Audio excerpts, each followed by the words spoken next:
What's going on, my little bundle of chestnuts? It's your girl, Kate Winchester here, and I figured I would do an ASMR video, um, because y'all have been requesting one, and I first just wanted to say I'm so sorry that I've been gone for so long. I just got out of a relationship, and by got out of, I mean I got left, and I really don't want to talk about it.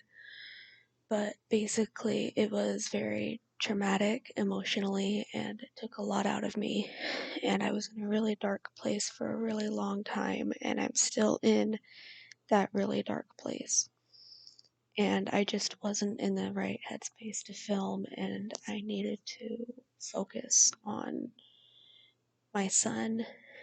And yes, it's a boy. um for those of you that don't know, it's a boy. I needed to focus on my son and me being okay for him. But we're not going to talk about it anymore.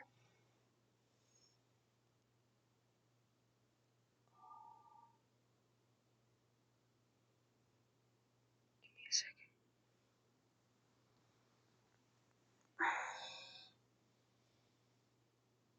Okay, that was painful. Alright. Um, we're not going to talk about it anymore. Instead, we're just going to dive right on deep into the video. Now, I have always been a fan of true crime, and I like true crime ASMR videos. I like true crime on TV shows. I like to watch murder mysteries to put myself to sleep. I read about them all the time. And this one story that I was listening to really stuck with me, not even as a mother, not even the fact that it only happened a couple of years ago, but it's just mind-boggling to me. So I'm going to go ahead and share the story. So our story tonight, or today, is going to be about Miss Skylar Neese. Skylar Neese was born on, when was she born? February 10th, 1996. And this girl was the only child. She was born to David and Mary, I believe. I don't know everything. I only just heard about it, and I just did my research a little bit before doing the video. But so you're gonna have to bear with me. But this girl, she made two friends in second grade. Their names were Rachel and Sheila. Now, Sheila was kind of with her the longest, and she stuck with Skylar all throughout middle school, and then they met Rachel. So it was just Sheila and Skylar in second grade, and then it was Sheila, Skylar, Rachel in middle school. And these girls were friends the entire time. Now, Skylar came from a structured home that had they didn't even have a lot of rules. They welcomed Skylar's two best friends into the home.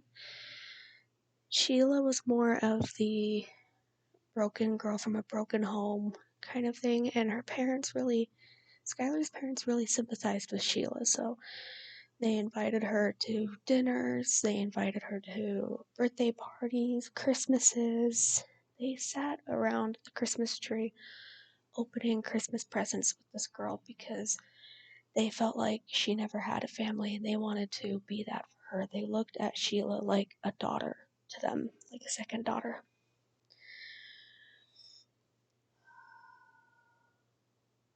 Now, Rachel was a little bit different. Rachel came from a very structured Christian, very religious home. So they had a lot of rules, and Skylar, Rachel was always acting out because of all of the rules. She didn't like them. And Sheila was always acting out just because she was just one of those girls. So, second grade, all throughout middle school, follows them to high school. And, friendships never changed. They kept coming in. Skylar would use her house key to walk in the house. Sheila and Rachel wouldn't even knock. They would just follow suit, throw their backpacks on the table, do their homework together like they lived there. They had sleepovers on school nights. They were always over there hanging out all the time. So it was strange when Sheila and Rachel started hanging out without Skylar. And the reason why they did that, or so they say, is because Sheila started getting into smoking weed. And Rachel was smoking this weed with Sheila. And they didn't ask Skylar to do it because every time they asked Skylar if she wanted to sneak out with them, the answer was always no, because she never wanted to disrespect her parents. Skylar was just that goody-goody, two-shoes kind of girl. Everybody in high school talked about how she was the goody-goody, and, they never even asked her to sneak out. Like, they'd ask her a couple times, and there would be a couple times when Skylar would be like, okay, yeah, but then Sheila and Rachel would feel so bad, and so they just didn't ask her to smoke weed until there was a couple times when Skylar would post on her Twitter talking about feeling left out, talking about, feeling heartbroken and sad that it's summer break and they are hanging out, having fun without her, and she's sitting at home reading the same Twilight books over and over again. And that would get kind of depressing. So, I understand why she'd feel that way. So Sheila and Rachel, Sheila and Rachel, they finally started inviting Skylar to go hang out again. And Skylar smoked a couple times and didn't think it was for her. So Sheila and Rachel kind of grew apart from her a little bit because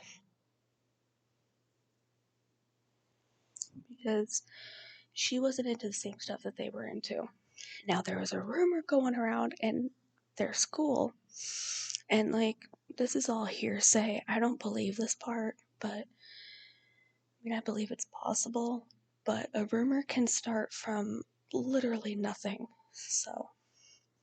But there was a rumor going around that Sheila and Rachel were in a relationship, and they didn't want Skylar to know because they didn't want her to air it out. And where they lived, it wasn't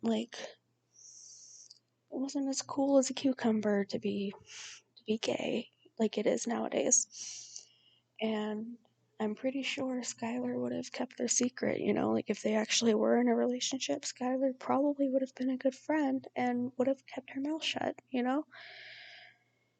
She probably would have been a good friend and kept it a secret. They didn't have to hide that. So even if that was true, that's kind of dumb. But it's not dumb because I'm bi, so I am a part of the LGBTQ community. I get it. So, it's not dumb, but what I'm about to say next makes it dumb. Don't come for me. Don't come for me. But so they basically kept not including her. They were hanging out all summer and not including Skylar, not even telling her that they were hanging out. Skylar had to find out that they were hanging out through Twitter and social media, and it was just really sad.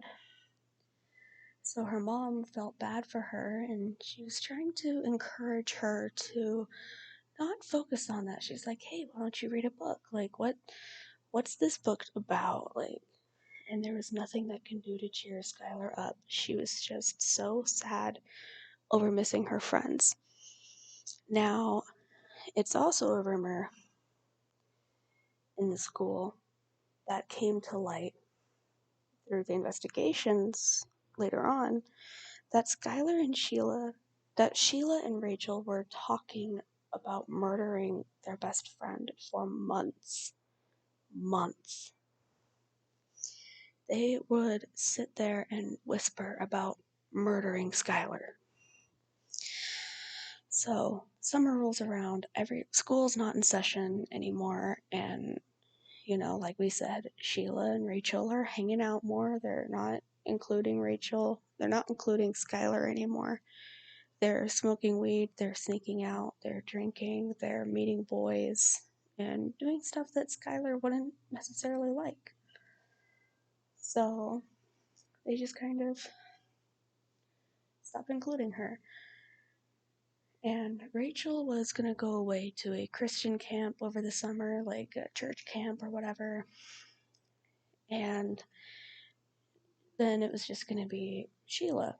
So they finally decided to invite Skylar to hang out. And this is where it gets grim and very dark. Skylar had a job. She worked at Wendy's. And she usually would clock in at around 10. This is important. She would clock in at 10. And, that's when her job would start, is 10. She'd get home around maybe 10 o'clock at night, something like that. And, it was like a full-time shift. So, the reason why I mention that is because it's important. This whole thing is important. Bear with me. It's also 6 in the morning and I haven't got any sleep because I'm pregnant as fuck. So, anyway.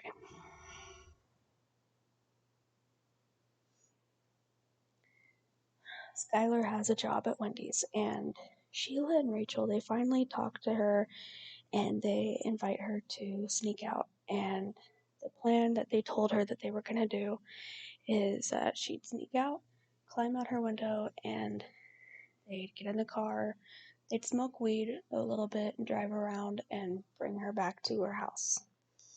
And Skylar was hesitant at first because she didn't really want to sneak out, but she misses her friends and they're finally asking her to hang out. So she kind of took it. She was like, okay, yeah, I'll hang out.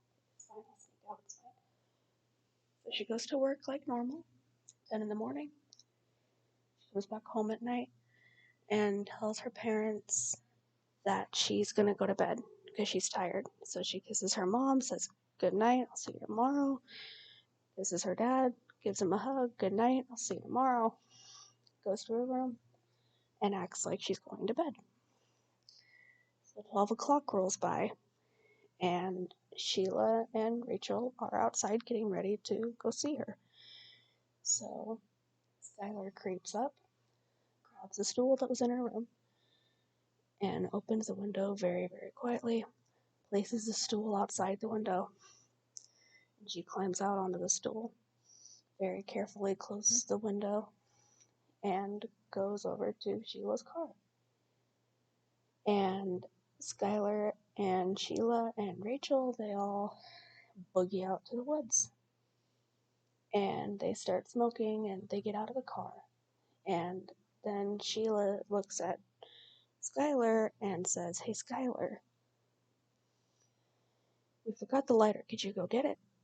Skylar says, yeah, sure. Well, no problem. She turns around, goes to the trunk to go get the fucking lighter. And Sheila and Rachel had been planning this for months. They've been planning it for literally months. When they were hanging out without her and, doing other things, they were talking about that night. So Skylar tries to go to the car to get the lighter, and Sheila says on 3, 1, 2, 3, and both Rachel and Sheila start stabbing this poor girl. And Skylar's obviously fighting back. She's trying to take the knife, she's screaming, she's trying to run away. And at first, Sheila stabbed her in the shoulder, and Skylar took off running, screaming her head off. And the two girls tackled her. Sorry, hang on. And the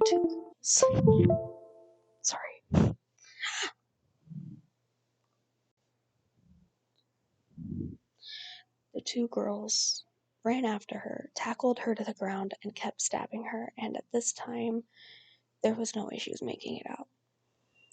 Skylar is fighting back. She's putting her hands up in front of her. She's trying to take the knife. And in the interview, Rachel says that they knew Skylar was dead when the gurgling stopped. This is your best friend. Like, you've known her since second grade. Followed her to middle school. Followed her to high school. And then out of nowhere, you just decide to kill her? Really? I don't know. So, I have opinions. We'll get to that after the story. So, they stab her 50 times. And Skylar's, and according to Sheila and Rachel, Skylar's last words were, "Why?" And that's heartbreaking. That to know that, like, she's scared and dying and bleeding out, and she snuck out. Her parents have no idea where she is, and she knows she's gonna die. And she looks up at her two best friends, and they just stabbed her, and all she can get out is, "Why?" That's painful to, like, as a mom to think about. Like, I don't. Anyway, not even as a mom, but just like as a person. Just as a person, like I can't imagine. Anyway, but so Rachel and Sheila, they were planning on just burying her, but they went to get the shovel, and because of the soil, it was too hard to get the shovel in. So they drug her body behind a tree, and they covered her with dirt and sticks and leaves and put a blanket over her. Just really, like, just, it's awful. Like, so they finally got in their car and drove away. They went back to the house that they were having the sleepover at, and they cleaned everything up, cleaned out the car, and climbed in the bed and went to sleep like nothing happened. And the next day, Skylar's dad went to wake Skylar up because she had work in a couple hours, and they, like, her dad walks in at around maybe,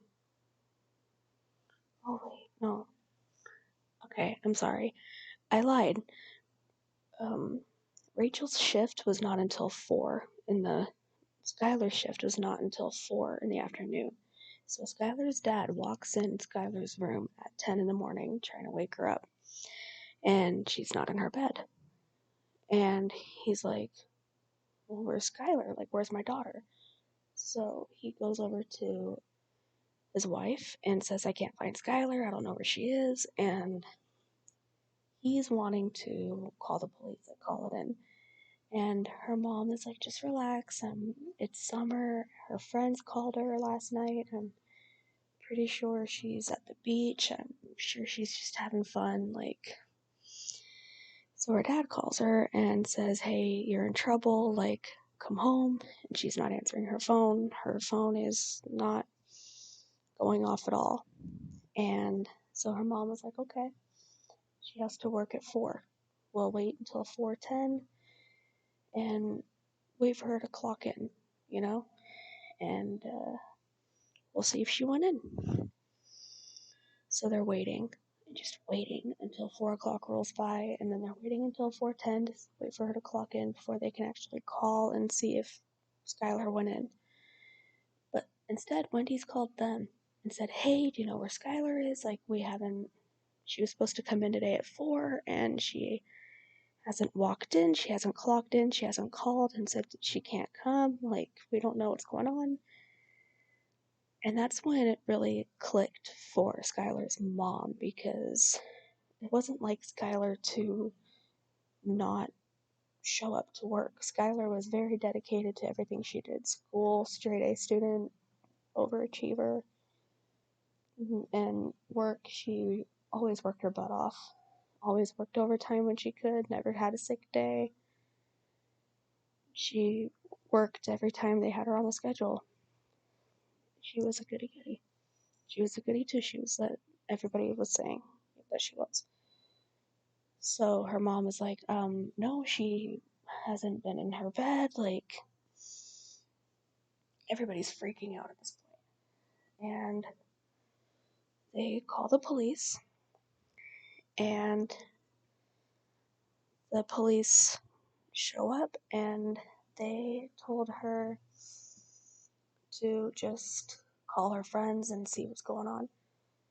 So they see runaway cases all the time. They're like, look, I'm pretty sure she just had a rebellious moment and needed to get out of the house for a minute. She'll be back within 2 days. Give it some time, you know, and, we'll go from there. So Skylar's mom is like, no, that's not like Skylar. Like, I know my daughter. And the police officers were like, well, we just have a process to follow. Like, we'll just wait it out for a minute. So what else can you do? So, okay. 2 very long, painful days go by, and nobody has heard from Skylar. So finally, Skylar's dad calls Sheila and Rachel, and Sheila comes over, and, Sheila was like, look, yes, I did see her. I picked her up at 11 o'clock, and we just drove around, smoked a little bit, and she told me to drop her off across the street, like down the road, so that she can walk back to the house, so that she didn't wake y'all up. That's it. That's all I did. And I didn't want to rat her out and get her in trouble, but just to let you know, yes, she was with me. I did see her, but that's what I know. So now, of course, her parents are like, where is my child? So they're freaking out, which, I would too. I'd be like, what's going on? Like, so now now her parents tell the cops what they were just told. And they were like, well, that must mean that somebody has her. Somebody has my daughter. Like, maybe she got kidnapped. Maybe, like, something's not right here. So the cops were like, yeah, you're right. Like, it's not. So they get investigators, and there's a whole case going on. So Sheila's sticking to her story. Dropped her off at 11. We smoked a bowl, drove around a little bit, dropped her off down across the road. That's the last time I saw her. That's the last time I heard from her, you know. And every day after school, Sheila would come over to their house and sit on Skylar's bed, and start crying and be with the family and just be like, I don't understand how she could do this to us. Like, how could she leave us like this? I don't understand. She would be there for every interview.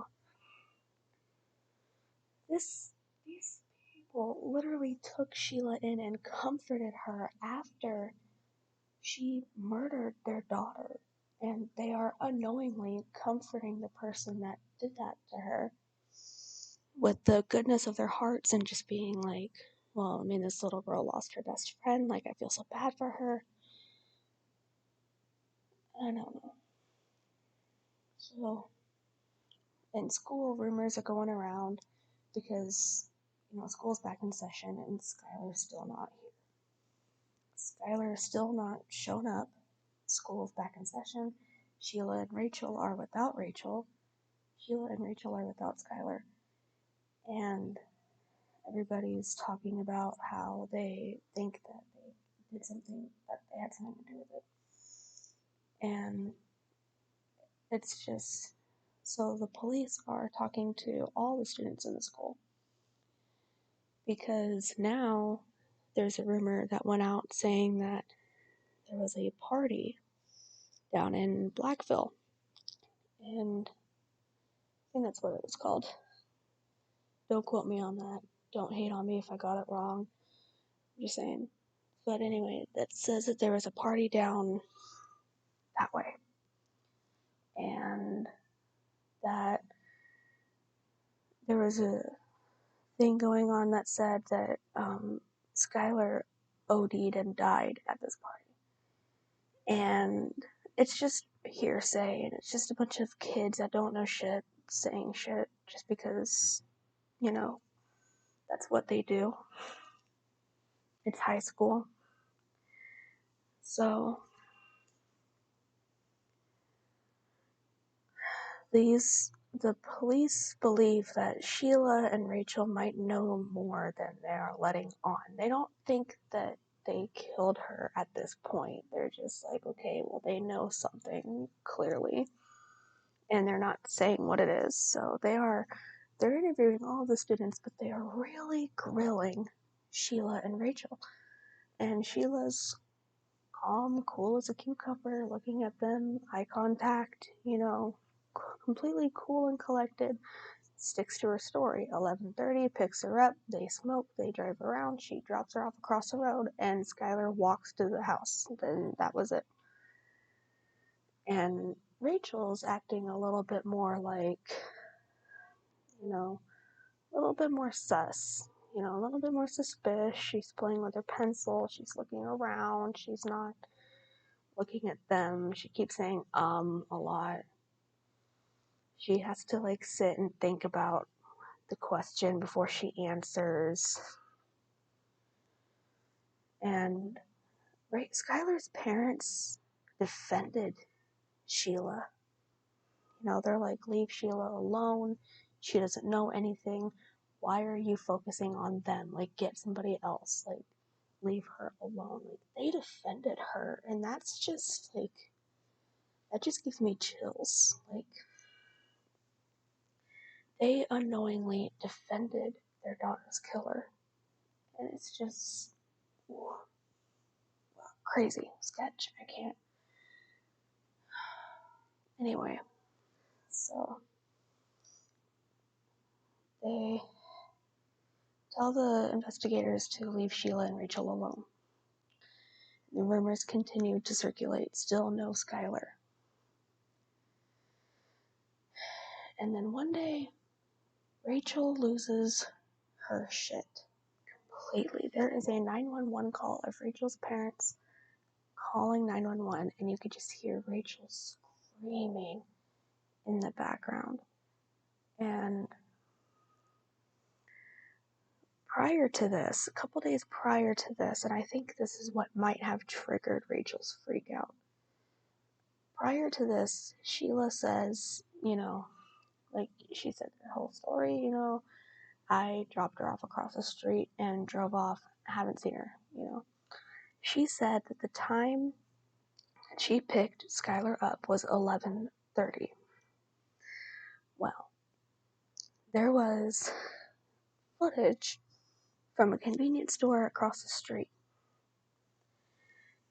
that had Sheila's car pulled up.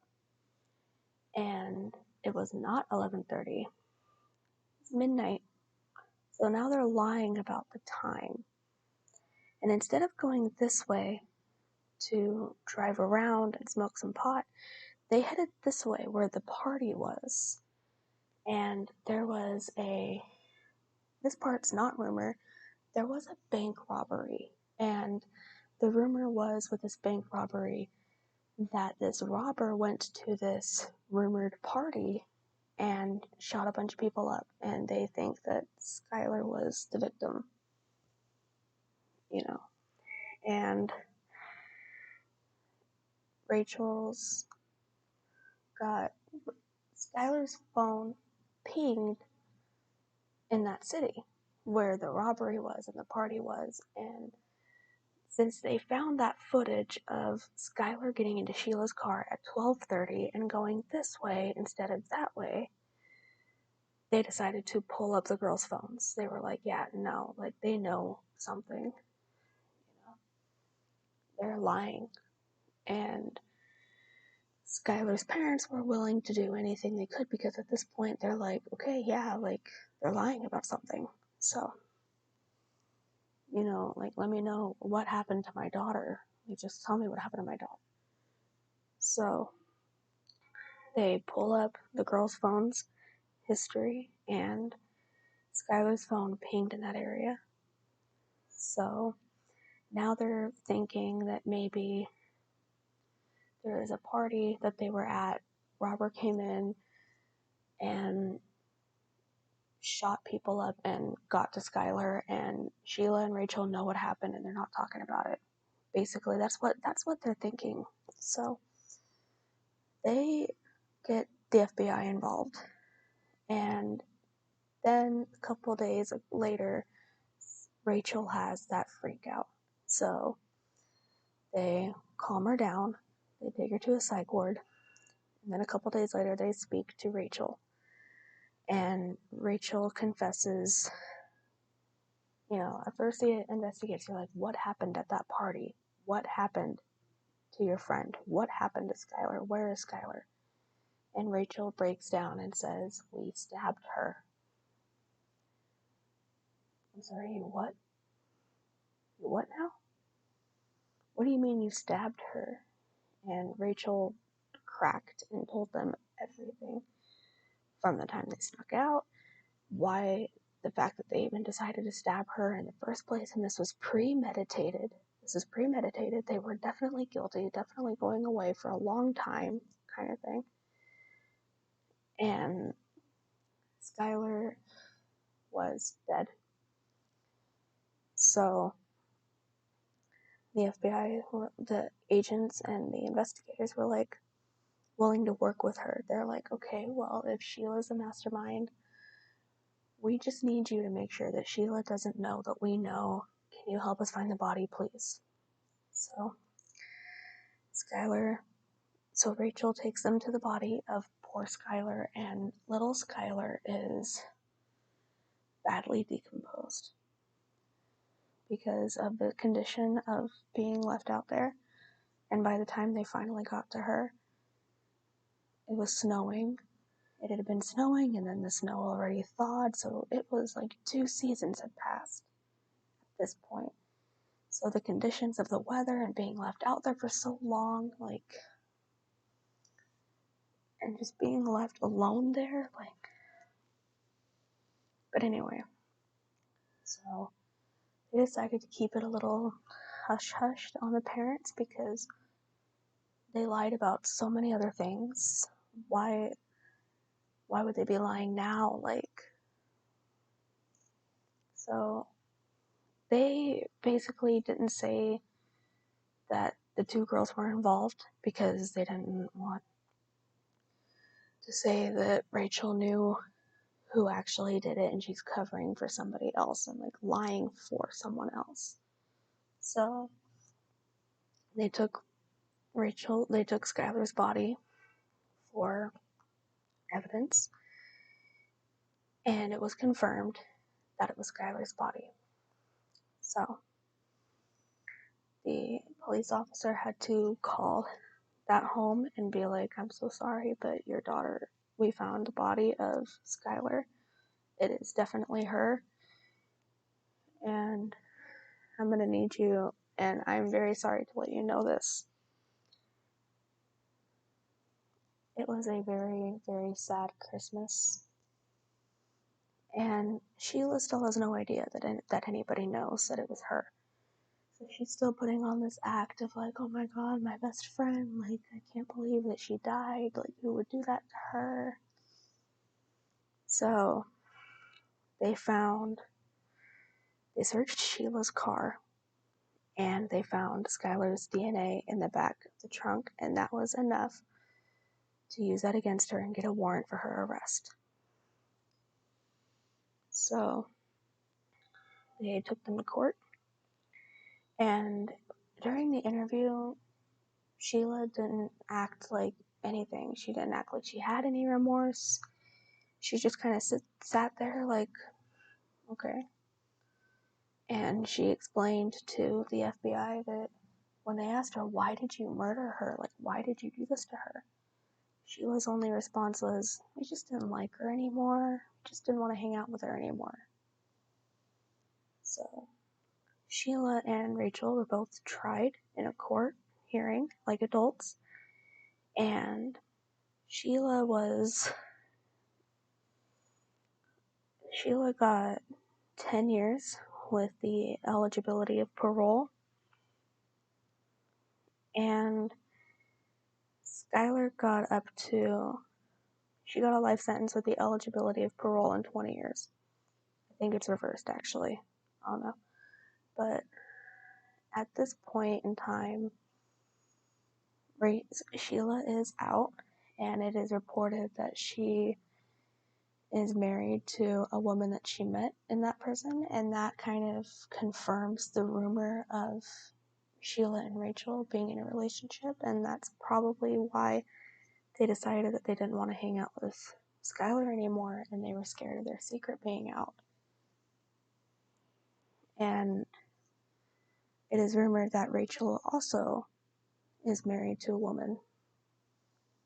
And the thing that really upsets me is the fact that they're 16 years old, you know. And the fact that these parents, the parents of Skylar, accepted this child into their home, gave her a place to go. Like, they opened presents, they bought presents for her birthday, they bought her Christmas gifts, they had sleepovers as kids. Like, this was a girl that was over at their house for a lot of nights and would always come over after school, and then she murders their daughter, and it's just like, I can't, wow, like, I can't. And all of the rumors circulating about Rachel and Skylar, Rachel and Sheila hanging out after the fact that Skylar's dead, was that they would talk in hushed tones, and they would hang out all the time, but whenever they would talk, they'd like lean over the table and talk and look around, see if anybody was like listening. And they're probably talking about what they did to her and like relishing in it and like, oh, keep it a secret, like we don't want to go to jail kind of thing. And then there's a question, the very controversial question that I ask myself every day since reading this. Do I have empathy towards these killers? Sheila, no. I think Sheila, nah. Rachel, I feel like maybe was under wraps with Sheila. This doesn't excuse what she did at all. She deserves a lot more time than she got. And so does Sheila. They both should have been in there for life, you know? 10 fucking years and they're already out. Like, that's... Anyway. So, I feel like Rachel maybe was being manipulated from Sheila. I feel like Rachel felt like she had no say in the matter, and it was just kind of like, Sheila was always the ringleader of the group, you know, like whatever Sheila thought was a good idea, two girls said okay and did Sheila's idea. Like, whoever she wanted to hang out with that day is who they all hung out with. Wherever she wanted to go eat or shop, that's where they went to eat or shop. Like, she just always called the shots. And Rachel followed suit, and Skylar just wanted her friends to be in her life, so Skylar just kind of followed them. And it's really sad that a loyal friend like that got hurt like that. And I feel really bad for the parents, because if you watch the court video of Skylar's poor dad breaking down in court, like, I feel bad for her mom too, but her fucking dad, he knew something was wrong from the moment he walked into her room that morning. And he still, like, put it off and decided to wait. And he must feel so bad for that. And then Skylar's mom for brushing it off at first. She probably feels really bad too, and it's just like if you watch the video of her dad, it will really like pull on your strings. And as a daddy's girl, I can't imagine my dad feeling that about me or my brothers, but the way he just like, you could hear him wailing in the video and just see him like just not be able to breathe. It's horrible.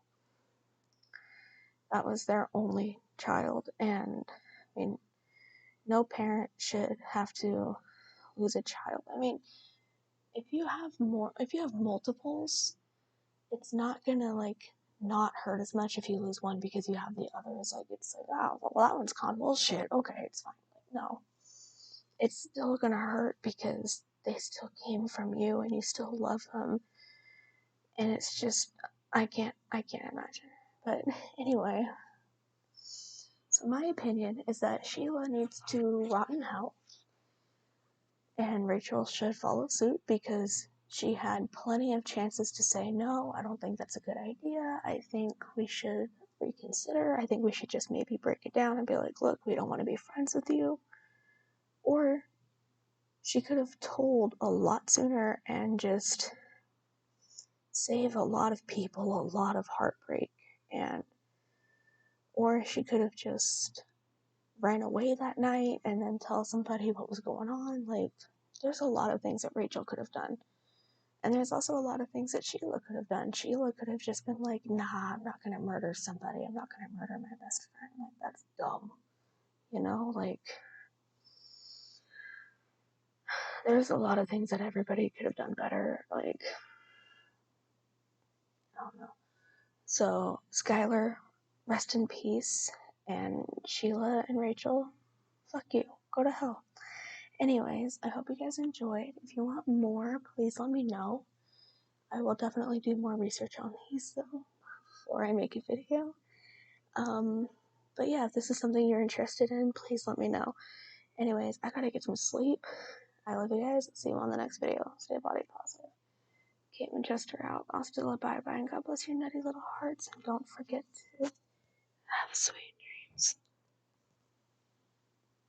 Don't kill your friends.